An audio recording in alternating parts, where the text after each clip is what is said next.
والصلاة والسلام على رسول الله سيدنا وحبيبنا وشفيعنا ومولانا محمد مفتاح باب رحمة الله عدد ما في علم الله صلاة وسلاما دائمين بدوام ملك الله وعلى آله وصحبه ومن والاه ولا حول ولا قوة إلا بالله. أما بعد.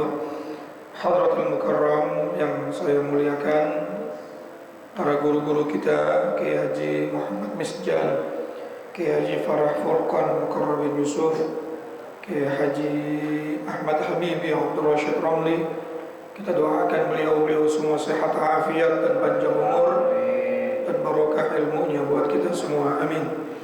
Juga pengurus Majelis Ta'lim Ukhuwah Islamiyah Bapak Haji Basroin dan Ustaz Haji Muhammad Tahir, pengurus Masjid Baitul Falah, dan seluruh para jamaah sekalian, bapak-bapak, ibu-ibu, dan saudara-saudara yang hadir tanpa terkecuali, mudah-mudahan semuanya dimuliakan Allah Subhanahu wa taala. Tanpa berpanjang kalam, kita lanjutkan kembali pembahasan kitab kita. Namun sebelumnya kita baca suratul Fatihah. Mudah-mudahan Allah memberikan kita ilmu yang bermanfaat, yang maslahat, yang bisa membuat hidup kita selamat dunia sampai akhirat.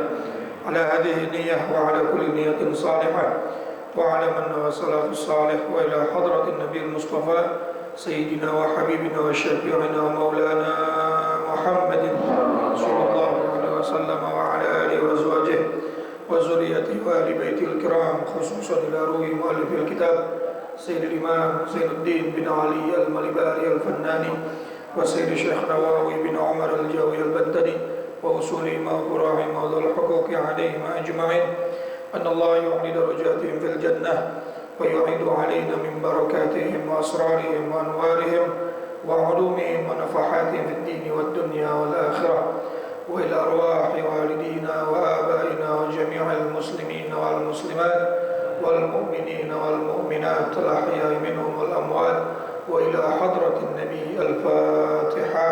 أعوذ بالله من الشيطان الرجيم. بسم الله الرحمن الرحيم. الحمد لله رب العالمين الرحمن الرحيم.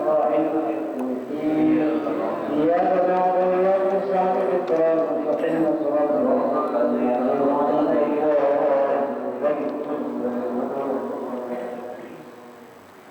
halaman 5. Ya. Bismillahirrahmanirrahim. Qala al-musannif rahimahullahu ta'ala wa nafa'na bi 'ulumihi wa amadna bi asrarihi fid dharain amin. Amin bi rabbika wal malaiki wal kutub wal anbiya wa bi yawmi yafnal alamu. Amin, berimanlah, bi rabbika, kepada Tuhanmu, wal malaiki, wal malaik dan kepada para malaikat, wal kutub, dan kepada kitab, wal anbiya, dan kepada para nabi, wa bi yaumi yafnal alamu, dan hari di mana semua alam dimusnahkan. Dzakara an-nazim fi hadzal baiti khamsa syu'ab. Syekh Zainuddin bin Ali menuturkan di dalam bait tadi ada khamsa syu'ab, 5 cabang iman. Fasyu'batul ula, maka ada pun cabang iman yang pertama,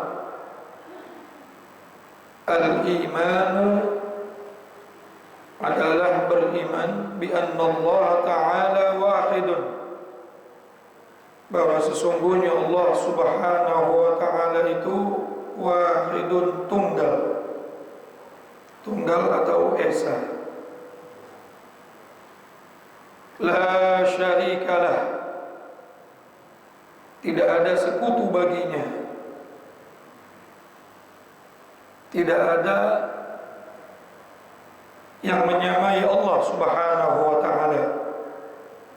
Tidak ada yang menyerupai Allah Subhanahu wa ta'ala. Namanya tunggal.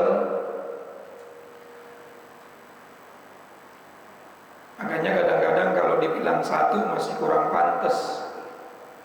Kalau satu, setelah satu ada dua. Kalau satu, sebelum satu, nol. Sementara Allah qadimun, tidak ada awalnya. Oleh karena itu bahasa Indonesia cakep tuh, esa, tunggal. Calon pertama atau calon ke-1 biasanya ada calon kedua. Tapi kalau calon tunggal, dewekan bae udah. Zatnya Allah tunggal, sifatnya Allah tunggal, af'alnya Allah juga tunggal. Zatnya Allah tidak seperti zatnya makhluk yang tersusun-susun, yang banyak komponen-komponen sehingga menjadi satu kesatuan. Tunggal. Sifatnya Allah pun sama, tidak seperti sifatnya makhluk yang banyak berubah dan lain sebagainya. Sementara perbuatannya Allah pun sama. Nah, kalau kita ini nggak bisa disebut tunggal. Dari zat kita aja nggak tunggal tuh. Yang paling luar ada yang namanya kulit. Kulit saja komponennya banyak. Di dalam kulit ada daging. Daging aja komponennya banyak. Dalam daging ada tulang. Tulang ada sumsum. Wah, banyak bener ya. Makanya ketika disebut jahit itu yang mana? Liar. Ada kulitnya jahit katanya. Dagingnya jahit. Kemudian tersusun-susun dari bawah atau dari atas dan seterusnya. Sementara Allah la jirma wa la jisma. Allah tidak berjisim dan tidak berjisim. Mukhalafatul lil, berbeda dengan makhluknya. La syarikalah, Allah tidak ada sekutu baginya. Fardun la mitlalah, Allah Subhanahu wa ta'ala tunggal, la mitlalahu, tidak ada yang serupa dengannya. Jangankan serupa, mirip saja tidak. Jangankan mirip, apa di bawahnya mirip apalagi itu? Sama, kalau sama kan udah otentik. Sekarang yang lagi ribut apa? Ada otentik sama identik. Otentik, langsung ngomong palsu sih. Jangankan otentik, identik pun udahlah nggak usah dipikirin. Maka segala sesuatu yang sampai ke otak kita, yang bisa terpikir oleh akal kita, yang bisa terasa oleh hati kita, pastikan itu bukan Allah.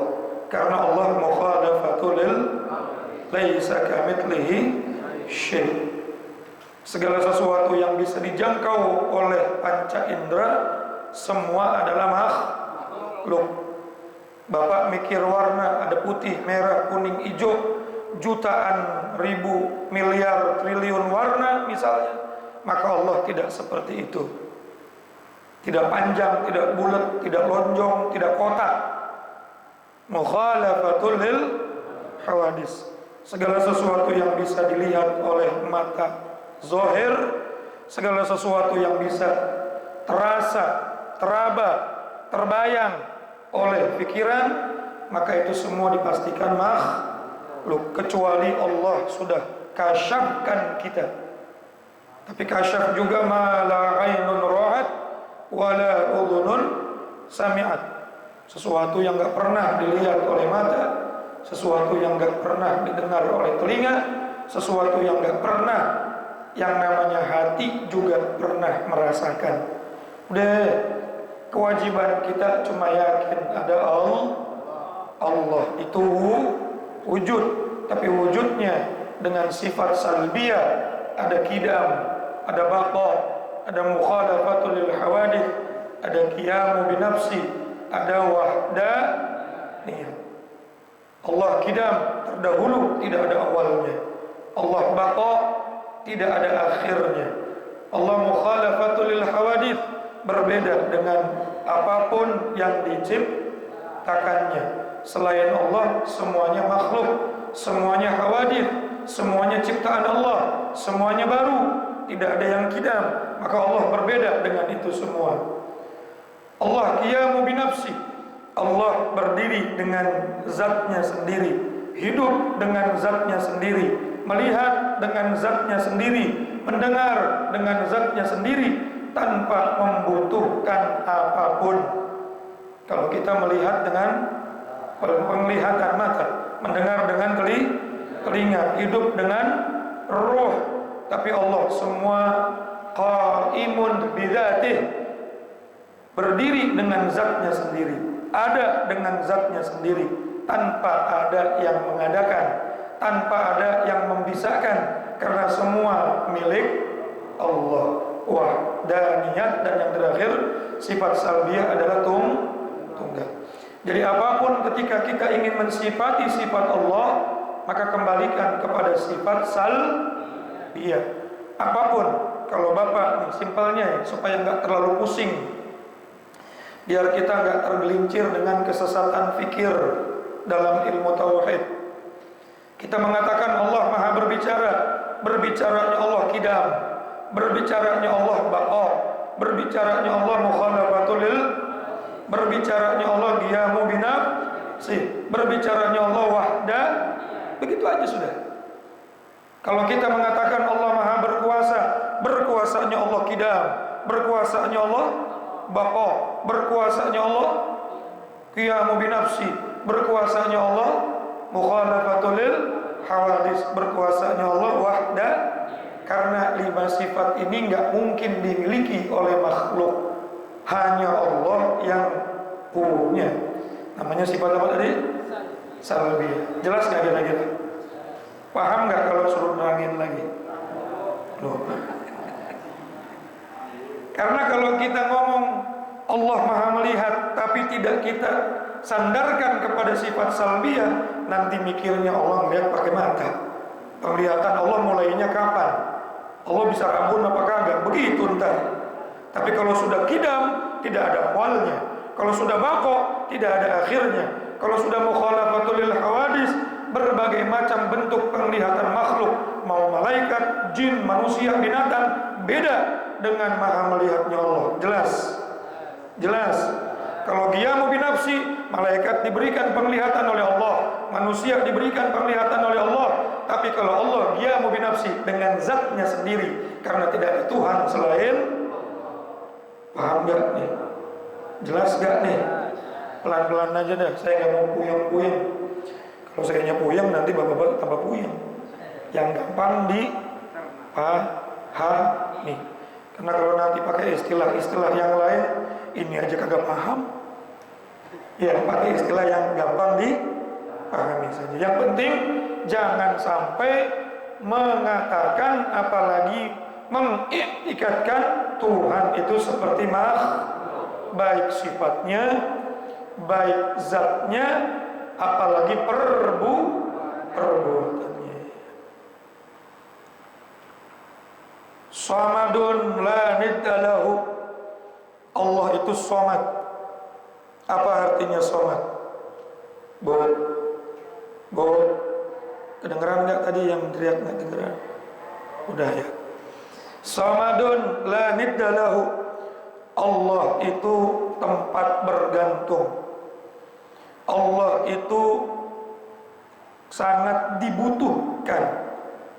Makanya kita selalu baca surat Al-Ikhlas tuh, Allah tempat kita bergantung dari segala macam urusan. Cuma kadang-kadang ini ucapan cuma di lisan, nggak sampai ke dalam hati. Kita lebih banyak bergantung kepada kerjaan. Kalau kagak kerja makan apa? Padahal masih punya Tuhan, katanya. Betul nggak? Kita masih bergantung kepada orang lain. Kalau kagak ada dia gimana urusan? Betul nggak? Padahal ngomongnya Allahus Somad. Segala sesuatu yang kita gantungkan kepada makhluk, maka siap-siaplah kecewa. Tapi setiap sesuatu yang kita gantungkan, kita sandarkan kepada Allah, maka Allah dalam sebuah hadis qudsi berfirman, ana inda zanni abdi bi, aku tergantung prasangka hambaku kepadaku. Kalau prasangkanya baik, Allah akan lakukan yang terbaik buat hambanya. Kalau prasangkanya jelek, maka Allah juga akan melakukan sesuai prasangka hamba kepada Allah Subhanahu wa ta'ala. Kita sering prasangka buruk sama Allah, bahkan kita sering gak yakin sama Allah.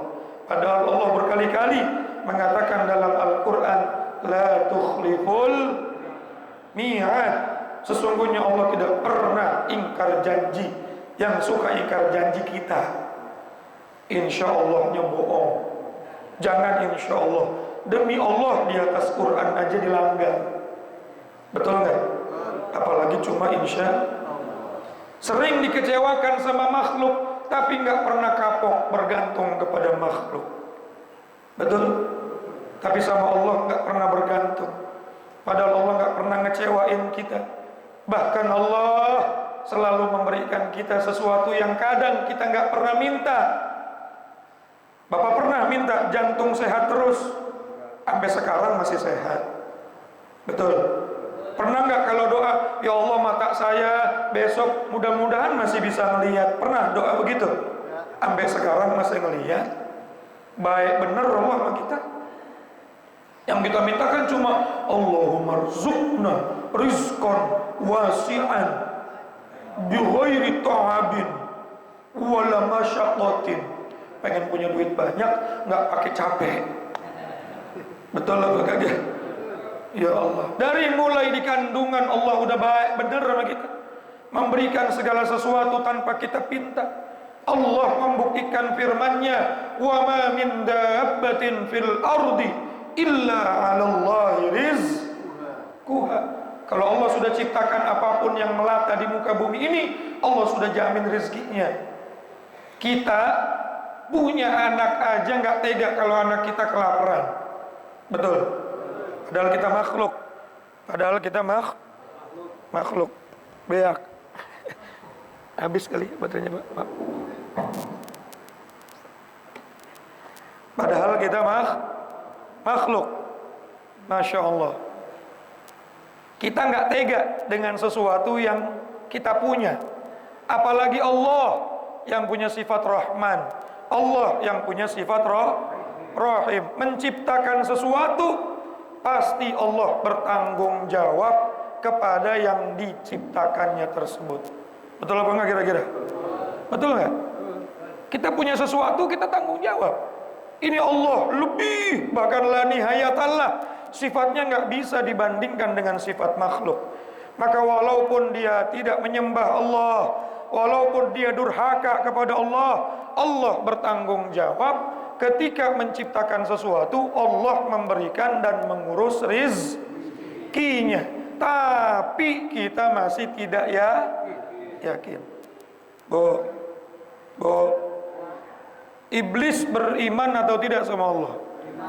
Sujud apa enggak sama Allah? Durhaka enggak sama Allah? Durhaka enggak? Durhaka. Tapi sampai sekarang masih sehat. Sampai sekarang masih panjang umur. Masih dapat rezeki enggak? Walaupun istidraj.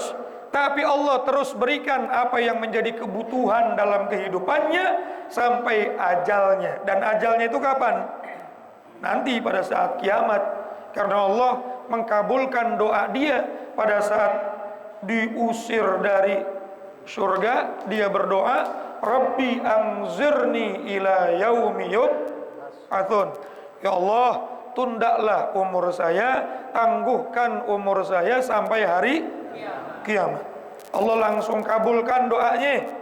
Qala innaka minal munzorin. langsung dikabul sama Allah. Umurnya panjang sampai hari kiamat. Kalau Allah sudah memanjangkan umurnya, berarti Allah memberikan rizki atau tidak? Memberikan sesuatu yang dibutuhkan dalam kehidupan atau tidak? Kepada yang sudah bermaksiat, kepada yang sudah durhaka saja kepada Allah, Allah bertanggung. Tapi kita nggak yakin. Kita yakinnya sama temen yang baru ngeraktir kita kopi 2 gelas. Betul. Baru berbuat baik sebentar, yakin bener sama dia. Tapi sama Allah yang dari alam kandungan ibu kita sudah memberikan rizki kepada kita sampai umur kita sekian tahun, terus tidak pernah putus memberikan rizki kepada kita. Kadang-kadang kita ragu-ragu kepada Allah. Na'udzubillah min. Padahal kalau kita ngaji kitab Sulamun Taufik, jangankan diucapkan, ragu-ragu saja dalam hati terhadap apa yang sudah Allah katakan, yang sudah Allah janjikan, murtad. Termasuk murtad i'tiqad. Nggak yakin terhadap janji dari Allah. Lu kalau nggak kerja lu mau makan apa? Ngomong begitu sambil diyakini dalam hati, lumayan murtad bil lisan, karena iktikadnya memang nggak yakin. Akhirnya lisan yang tadi dia ucapkan menjadi penyebab Nauzubillah min dzalik. Allah As-Samad. Allah tempat kita bergantung. Betul nggak? Cuma kita kurang yakin. La niddalahu, tidak ada bandingan baginya. Siapapun orang yang paling baik sama kita, nggak bisa dibandingin sama Allah. Hatta ummi, bahkan orang yang paling baik dalam kehidupan kita, seorang ibu, seorang ayah yang dari kecil merawat kita, nggak bisa kasih sayangnya dibandingkan dengan kasih sayangnya Allah. Jutaan kali, miliaran kali, triliunan kali punya sayang kepada makhluk melebihi apapun. La niddalahu. Tapi kenapa sih kita masih nggak yakin juga? Kenapa sih kalau doa masih malesan, masih angin-anginan? Kalau sujud buru-buru baik. Ya, Masya Allah. Azaliyun, dialah Allah yang bersifat azali. Azali itu ada sebelum apapun ada. Ada sebelum segala sesuatu itu ada. Namanya apa? Azali. Simpelnya begitu dah. Jadi kalau ada kalimat Allah itu sifatnya azali, zatnya azali, maka segala sesuatu itu sudah ada sebelum apapun ada. Bahkan sebelum kalimat ada itu ada. Puyeng apa puyeng dah tuh. Berat bener nih mic-nya.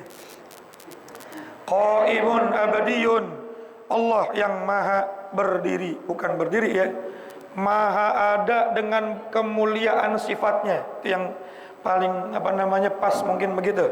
Qaimun itu Allah itu maha ada, maha berkuasa dengan berbagai macam kemuliaan sifatnya. Abadi, yang maha abadi. Daimun, yang terus menerus selamanya. La awwala li wujudih, tidak ada permulaan bagi wujudnya Allah. Wala akhira li abadiyatih, dan tidak ada akhir daripada keabadiannya Allah. Apapun selain Allah Subhanahu wa taala ada awalnya dan ada akhirnya. Kecuali Allah Subhanahu wa ta'ala. Nggak ada Allah, nggak ada awal, nggak ada akhir. Allah Maha Rahman, Rahmannya Allah nggak ada awal, Rahmannya Allah nggak ada akhir. Allah Maha Rahim, Allah Maha Razak, Allah Maha sifat-sifat yang udah kita pelajari dari Asmaul Husna, dari sifat-sifat Allah yang mulia. Nggak ada berubahnya tuh sifat Allah, nggak ada. Kalau makhluk ada berubahnya nggak? Hari ini baik, besok berubah. Apalagi kalau kita nggak ngirim jengkol. Ada orang baik sama kita nih, besok ketemu kita, kitanya jutek, berubah nggak dia? Berubah. Hari ini orang baik sama kita, terus kita nggak silaturahim sama dia, berubah nggak? Tapi Allah mau dia sujud nggak sujud, Allah tetap kasih rizki, betul? Walaupun nanti rizkinya kalau dia nggak taubat berupa istidraj, tapi Allah terus berikan segala sesuatu yang sudah Allah janjikan. Qayyumun la yufni, wallahu a'lamu bissawab. Kita lanjutin lagi minggu depan. Suara saya lagi ancur-ancuran ini ya, maafin ya. Ini berat bener speakernya. Di luar cakep, di dalam kagak ada ya. Mudah-mudahan semuanya sehat afiat, panjang umur. Kita ketemu lagi minggu yang akan datang. Assalamualaikum warahmatullahi wabarakatuh.